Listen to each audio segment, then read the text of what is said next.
arrivant à Lisébié, la première des choses qui frappe le visiteur, c'est la densité de la population à Sédhiou. Il est vrai qu'il s'agit de la période de vacances où la population d'Ali-Sébié double quasiment, sinon plus. Ali-Sébié est en effet un lieu de villégiature privilégié par les Djiboutiens. Encore une fois, Ali-Sébié figure parmi l'une des destinations privilégiées par les Djiboutiens en ce qui concerne le tourisme intérieur. En période de grande chaleur, il est connu que les Djiboutiens sont à prendre leurs vacances en dehors de Djibouti. Il y a ceux qui optent pour l'étranger, mais néanmoins, une grande partie préfère les régions de l'intérieur et Ali-Sébié en est une.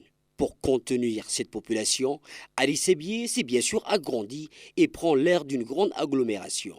Et chacun y trouve un logement à son goût et à son portefeuille, même si les prix grimpent en cette période. Mais cela importe peu lorsque se présente un coin où il fait bon vivre, non loin de la capitale et qui bénéficie des pluies d'été. Si on dispose d'un logement, il faut bien se restaurer. Pour cela, tout le monde se rue au marché central de la ville du Bonheur. Il faut se lever tôt, en effet, le matin, pour avoir ses provisions pour la journée. Et c'est la grande bataille du matin. Les prix flambent, c'est la loi de l'offre et de la demande.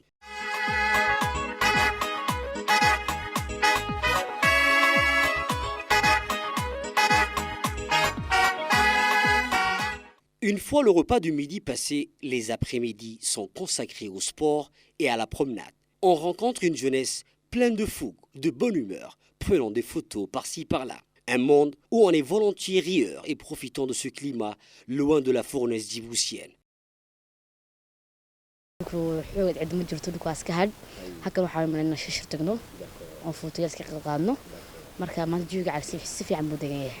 aniga kaal de shishir de adu yaa maxaa la dhahaa jaalasnina maxay galab kasta maxay tibno adu fuutiyalo waxaa iska soo qalqaadno marka هذا مات والله لو صح حاجة بحي دوك واحد دوك نوفي والله الحمد لله دوك بروقة ها تسبس بيان كي على خودنا عم حاول مننا فوتو سير قادنا ها نسكر في سن دي هوس قادنا وكاد يابت.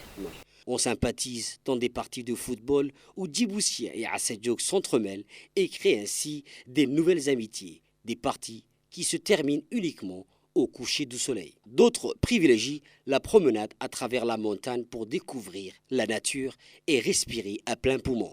جوجا مات والله جوجا كفي عم مجر تبع على السبيح يمجال جيبوتي دي فيروين بعود حياة حلا بنصوق علي يلكي كان سوى حاجة بحيي وكذا بيمدي دي وقع ما شاء الله دي واحد كل دوين هالكن هم في ماله مد دي سي لا دقوا بسعتها هم في ماركسين إيه ندي مدري ميسي. قبو مال أدو ضلحيس كوينكس marka magaaladu wataade waa bardan waan iska deganahay waxaan gudbin lahaa dadka maaragtaan danyarta ee waxba haysan inay hayjada isaga baxaan oo dhul qaboobay Djibouti iska leedahay ay iska degaan.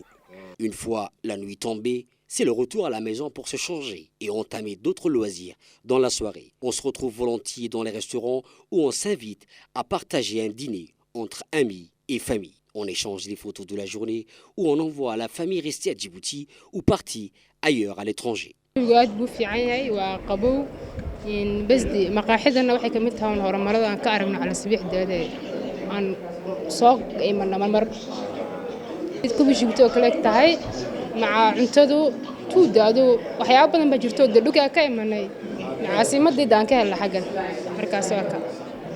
Ainsi, chacun coule des jours heureux et inoubliables parce que prendre des vacances à Ali-Sébié, c'est plus que des vacances. C'est un moment de partage et de convivialité.